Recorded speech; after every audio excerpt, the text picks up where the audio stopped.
Good. Hello, and welcome to another episode of BWN TV. This is the bit at the start where I sound like a professional and a real Mhm. presenter, and then it's quickly going to deteriorate into, well, the first show, Nigel had on a monkey mask and was mucking around. Now, he's an author, he is a top international speaker, and he spent 20 minutes admittedly sharing some amazing ideas for people. But there was quite a lot of mucking around as well. Mhm. Second show last week was far more serious, very serious show, because we were talking about accounting in these tough times and the government's advice. My guest is looking at Mhm. me like that sounds awfully dull. Trust me, I don't think I've ever seen anything so brilliant as me asking a serious question about what should we do in COVID-19 for our businesses to protect us. Where should we get our advice from? Only for Mhm. Isabel to give a really confident answer in a white shirt as her 5-year-old comes in with very red painted hands and comes running up to her and is like, get away from me. She went, are we going to start again? I went, no, keep it in there. And that's what this is about. This is about Mhm. reality. We are in a new reality, like it or lump it. And each Yeah. week, we're going to be sharing with you interviews with people that we know through the Business Women's Network, who we know as amazing speakers, as influencers, and who have got something useful, interesting, relevant, possibly funny to share with us. So I'm really Mhm. honoured that Caroline's joined us today. This wasn't planned. Good Basically, morning. my speaker couldn't make it because COVID, stuff happens, wobbles happen. We're going to talk more about that today. And so I said on Facebook, okay, who's got 20 minutes? Who wants to come and do a show? And Caroline was first. So, Caroline, I'm really pleased to welcome you. Thank you so much for bringing your beautiful blue hair onto our show. Thank you very much indeed for inviting me, even though it was at short notice. Very short And notice. yeah, great. And the blue hair. I know, and you match my banner. That's such good It branding. it does, doesn't it? Yeah, yeah. On some days, as it fades a bit, it matches my eyes, and it definitely matches some of the jumpers that I wear. So yeah, That, always coordinated. that's good branding, folks. That's good branding. Mhm. So Yep. I went and had a little sneaky peek before Caroline came on the show because I've got Uh-huh. nearly 5,000 Facebook friends. And with that many people, you don't know them all well. There's some that kind of talk to you a lot, some kind of dip in and out, and some just stalk you, which is kind of good if they're the nice stalkers that kind of end up working with you. If they're the other kind, it's not so good. Not Um, so good at not all. so, we're not so keen on that kind. And I went and had a look, and then I discovered that Caroline's awesomely cool. And I'm like going, oh, how did I not know that Caroline's an author of a very successful book? But it has a twist because it's very local to Ipswich, isn't it? Yeah, it is. Yeah, yeah, very, very local. I wanted to write a book for a long time. I'm one of those avid readers who's always wanted to write a book. And I moved to Ipswich in 2006, in the September. And not long before Christmas, I was out walking my dog, and a man said to me, "Do you know you're the first woman I've seen out on her own for a long time?" And I thought, yeah, but it's daylight and I'm a long way from the town centre. I'll be fine. So I walked all the way down Longstrops because I was living in Kesgrave at the time. And I got to the end, the Millennium football fields. And across on the other side of the fence, on the other side of the hedge, there were all the police stretched out in fluorescent jackets on their hands and knees doing a linear search of the fields because that was when the last two women had been found. And it kind of brought it home to me, and it made me realize that, firstly, there's a story in there, and it triggered the story, and I spent the sort of next 3 years thinking and mulling it over because none of this stuff is quick, but it actually made me realize how close it is to all of us. And when you start looking at serial killers, you realize that they will pick on the most vulnerable in society. You know, and one of the things that we're always told as young children is don't get in a car with a stranger. If you're a working girl, one of the top parts of the job description is you get in a car with a stranger, and that's what makes these women vulnerable. Mm. And you know, it was I started doing kickboxing, and I met the amazing Jade Reynolds. I then saw her on a cutting edge program, Murder in a Small Town.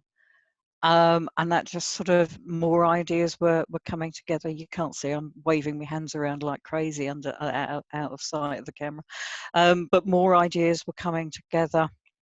I did some work at ICENI. I spent 6 months over the summer volunteering one afternoon a week at ICENI. Had long chats with Brian Tobin about the girls and about drug abuse, and talked to some of the amazing women that I met there. And I just wanted to write something that would talk about how mentally strong some of these women are as they start to recover and they get off of this insidious and horrid drug. And that's what's made my characters as strong as they are. My serial killer, and I give a reason for why he becomes a killer, because that was part of understanding the book, was understanding why somebody would why you would kill. In, you know, we live in very strange times at the moment, but we live in a moderately civilized society, so why would you go out, why would you start killing people? And that's one of the things that I explored in my novel. So, I mean, the subjects you deal with are harsh. There's no way of getting away from it. Oh, yeah. How, if you compare that with COVID times, Mm-hmm. we have had an awful lot this week here at the BWN about people wobbling, partners Mm-hmm. wobbling, children wobbling, Yep. business owners wobbling. What would you say that enables you to deal with such difficult content but not get dragged into it so that it impacts on you? Or does it impact on you? Does it make you get low and sad? Not low and sad. I mean, I you know, I'm always quite open and honest about the fact that I have mental health issues myself. So I do find, you know, looking at the dark side of human nature, I've always found fascinating, but I try and compartmentalize. And so it's, you know, I'm in this room, this is where I work, this is where I write. And then when I go out of the room, and I finish, and, you know, I create in the morning, I finish at lunchtime, and I do marketing and stuff in the afternoons. But I make sure I go out and I sit on the decking and I soak up some rose. I take my beanbag out there. I listen to some music. I have my lunch, and just sort of soak up some sunshine, and then just sort of like put a barrier between that dark side. And I'm writing a psychological thriller, a domestic noir at the moment. And so I'm looking into the really dark side of a man who's very controlling, quite brutal towards his wife, and looking at that. But then I have to step away from it, and I have to create that barrier so that it doesn't interfere in the rest of my life. You see But that? yeah, I'm sorry. No, I was just going to say that we see that, unfortunately, we have helped a few people who have experienced abuse. And people think abuse is just, not just, but they think it's the physical abuse, but there's physical, emotional, and financial. Yep. And it's a very, very tough subject. In fact, something that we do as coaches, and anyone that's dealing with someone's personal life, counsellors, any form of therapist in that sense, one of the things we're taught is transference, so that you come up with ways that are very personal to you that enable you to keep other people's stuff with them. So you can help people, you can understand something, be very empathic about it, but it doesn't become something that weighs you down. One of the things that I do, I live on an island, not England, not the great UK, I'm talking about little Mersey Island. And what I would do is when I come back on the island, I would this sounds awful, but what I would do is, as I come on the island, everyone I'd been thinking of as I drive back from a client or a networking event or a speaking engagement, I would dump them in the mud. I just imagine them dropping them all out. I mean, let's be honest, Mersey mud's good for the skin, so I'm not doing them any harm. I don't know, but people do face masks of mud masks, don't they? So I figured I'm doing them a favour. Yep. Leave them all there, and then that way, by the time I get to my home, which is about a mile into the island, I'm just Mandy again. And I think that's really important. Yeah. Into place these boundaries so that we can cope with these challenging times. So how do you feel about how things are going? Are you kind of like, yeah, life's the same, okay, or yeah, I mean, you know, I'm now envisaging you driving across the Strood and, you know, hitting the eject button and people are flinging out either side of the car into the mud. Yeah, I have personal experience of the mud at Mersey. My daughter and her friend got stuck there one day and I had to go in and rescue them and drive home with no trousers on because, yeah, I was up to my waist in Mersey mud. It stinks. Yes. It really stinks. Yeah. So at the moment, I follow lots of writers on Twitter, and I see lots and lots of people are really struggling, really wobbling. They've lost all of their creative urge because of what's going on, and it's almost as if I've found my space, I've found my quiet time. I've just been studying a course on how to write a bestseller.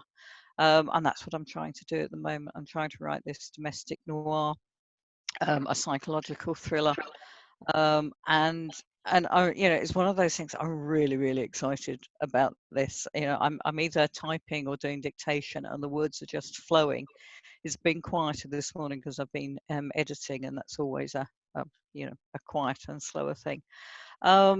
But for the most part, I've found I've been coping okay. I'm still in touch with that creativity, but I am having wobbles when I go shopping. I do find when I go into a supermarket, you know, even if the arrows are pointing in one direction, there's always going to be somebody who walks straight towards you and ignores the arrows. And This is really interesting because I've not actually left my house. I've not left Mersey since the 11th of March. Wow. And there we were going for walks and we were cycling, but for that reason, by the end of March, we stopped even doing that. So I've not left my premises, nor's my family, since March. And it's really weird because I actually want you to go into the shops and take me a picture. Or maybe so I can like go, you know, look, there's food on the shelves. I remember that. And take me down the middle aisle of certain supermarkets. Where you can buy jet ski and, you know, a saw and maybe some Christmas decorations and a 3-foot wide candle. Oh, I miss that so much. You're talking about a world that I haven't seen. But to be honest, for shielded people, I kind of got a bit of a bee in my bonnet about this because for shielded people, nothing has been said about us since we got our shielding letters in March.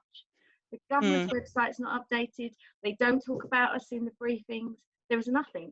Right. So people were saying, oh, you know, they're releasing this and we could do that. And it's like, we're not even allowed to leave our houses. So it's interesting what you say. And I think it's really important what you talk about there is that excitement. And I think when we have excitement, we're able to flow better, aren't we? Yeah. As a coach, I love that moment when a client just seems to, as one of my clients says, customers fall from the sky. And I always joke with her and say, well, that sounds quite dangerous. You should have some kind of protective hat on because, you know, whole companies coming up the sky at you is a bad thing. But the point is that person is flowing in her company and you're flowing with your writing, aren't you? Because you've got that excitement going. But that's quite a challenge. Do you find that like your natural counterparts, your other writers are a good resource to keep you boosted, or do you find that sometimes they kind of drag you down? At the moment, there's, you know, there are two departments. There are writers who are keeping going, who are managing to find their flow, managing to find their creativity, but there are those who are really, really struggling. And I find what I'm doing there is that I'm trying to buoy them up. You know, like you, I'm not getting out much. My father was very antisocial, which I have discovered recently is excellent training for being in lockdown. Absolutely excellent. But I am trying to get out of the house, you know, even if it's just sort of walking up the street. This morning I've had coffee with the neighbour, 2 meters apart, standing in the street. She's just been to the bins. I've got my coffee, and I had to talk to somebody, so I just you know, nabbed the neighbour and had a 10-minute chat with her. But you know, these are the things that you need to do. Is Yeah. you still need to keep that communication going. And you do, and I think the important thing is what I'm telling my clients. Most of my clients are still great. Actually, they're seeing massive levels of growth, which is really lovely to hear. And we are seeing a growing trend of the business women at our network kind of gone from that, oh my God, what the hell do I do? I'll just wait here, to no, this might be a long time. What could we do? How are we moving forward? And everyone seems rather positive. They have wobbles, they have bad days, but I think that's an important thing that you say, is that, you know, I tell people to put into place now on a good day what would help you on a bad day. So I tell all my clients, look, you have a bad day, if you don't phone me, I will break my own shielding and come round and beat you up. I won't actually beat anyone up, just for the record. I don't want to get into trouble. But that's the point. And I say to people, I say to the insiders, so the insiders is our confidential mastermind group. They only pay a £5 a month, but it's an amazing society of business owners. We don't really promote it, so I wish I hadn't just said that. Pretend you didn't hear that bit. But it's an amazing. All right, yeah. But do join us. But it's an amazing group of business owners who can tell us anything, and they know that on a bad day, when that wobble happens, whether it's for them or a customer or a member of their family, they can go there and say, right, someone help, because I can't do it anymore. And I think the big thing that's getting to a lot of us right now, because we're coming up to half term. So this half term, I would have been in Normandy, probably in a very nice house with big swimming pool, all for ourselves, and a tennis court, and just a week of eating far too much delicious cheese, wine, big fat black and white cows everywhere, raining sun, because that's Normandy, that's the weather. They were saying Normandy, if you don't know the weather, wait 6 minutes, it's going to change. And walking around little French markets, and that was going to be the next week. And that realisation that I probably won't get to leave the house until at least the autumn, might not even get a holiday this year, is quite challenging. So did you have holidays booked? I was going to go to Krakow. I wanted to go to Auschwitz. I discovered recently that one of my natural father's uncles, I think it is, was at Auschwitz. He shouldn't have been there. I don't know how he got himself there. He was a driver, and he and his officer were arrested, and they were at Auschwitz, and he died there. So I understand that he's buried in a cemetery in Krakow, and I just wanted, you know, my natural father now lives in Australia, and I just wanted to go and see if I could find it and send Steve some photos. And then hopefully, you know, there's the 20 books to 50K conference in Las Vegas in November. And it's still on at the moment, and it would be lovely to think that I could still get there, but yeah, I don't know. I really don't know. You know, I'm sitting here in the middle of Ipswich with a lovely beech tree to look at, but yeah, it does. It all gets a bit small at some stage. It does. I just shared a post today, and I said, you know, I'm lucky enough to have Facebook friends on every continent. So I'm getting people to share where they would have been on holiday. So Robin Banks, amazing lady who does data protection. Sounds boring, but trust me, when she does it, it's like so easy and it's fixed. And then you can ring her up and go, Robin, I think, right, just do this. And you love people like that in business, don't you? Mm-hmm. Really make it a lot easier. And she said, well, I should have been going to Wales today. So I went, right, I know 2 people in Wales. Dina, who's got a beautiful little shepherd's cottage on her property. She moved from this side of the country over on the east, over to Wales a few years ago. Mm-hmm. She's sharing pictures of that, so she's going to share some pictures. And then Alison, who used to live in Colchester, she shared her garden with the mountains in the background. I did complain and say, I'm sorry, there's no sheep in that picture. That might not be Wales. I'm sorry. How do I know? I am half Welsh, so technically I'm allowed to say that. But I don't burst into song quite as often as they do. That's not appropriate. Sorry. but we've had people already sharing. So 2 of my American friends, I've messaged them and said, right, how close are you to this place? Can you share some pictures? You know, so we can just get that. I think that's the thing about France that I love is the huge skies. The skies are huge. And you just feel, I like that sense of being tiny. And I think that we've got to find ways to create that. You said about your lunch break. I have a lunch break, but I also have a couple of 20 minutes where I just go and turn off, stop thinking, no phone, not even drinking a cup of tea, just walk around the garden with no intention. And I end up laying on my hammock, just looking at that blue sky, and you just like drift away, and the swallows might fly over, and a little cloud. It helps you. So if you could give everyone one piece of advice to keep strong, what would it be?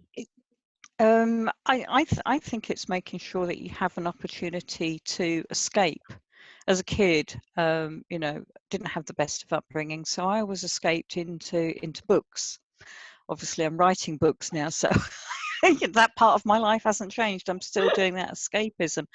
But I think it's that whole taking yourself out of worrying about what's going on, getting some rays, getting some sunshine, you know, just getting some heat on your skin, and just taking that opportunity to take the brain out, put it to one side, and just go back. And you know, I'm learning to meditate. I'm not very good at it because my head is always all over the place.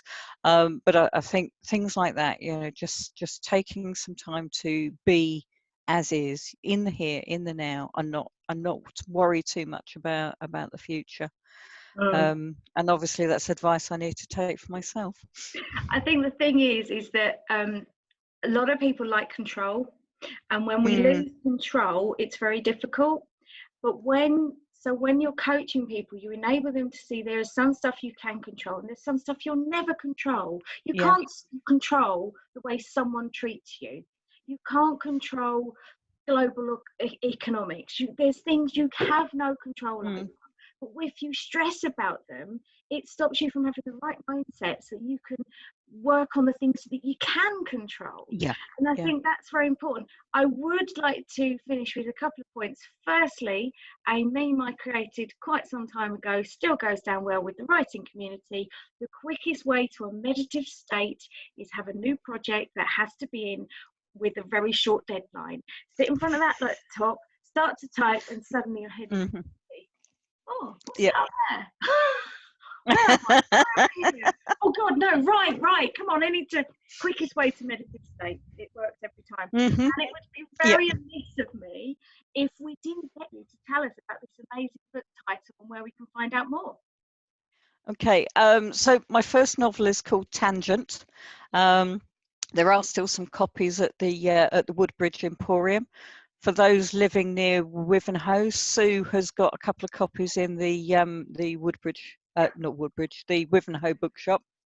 And then obviously there's the mighty Amazon, and I've just put Tangent into Kindle Unlimited, so you can download it, and then I get paid for every page you read. Recompense is the same. That's the second in my DCI Ronnie Castle series.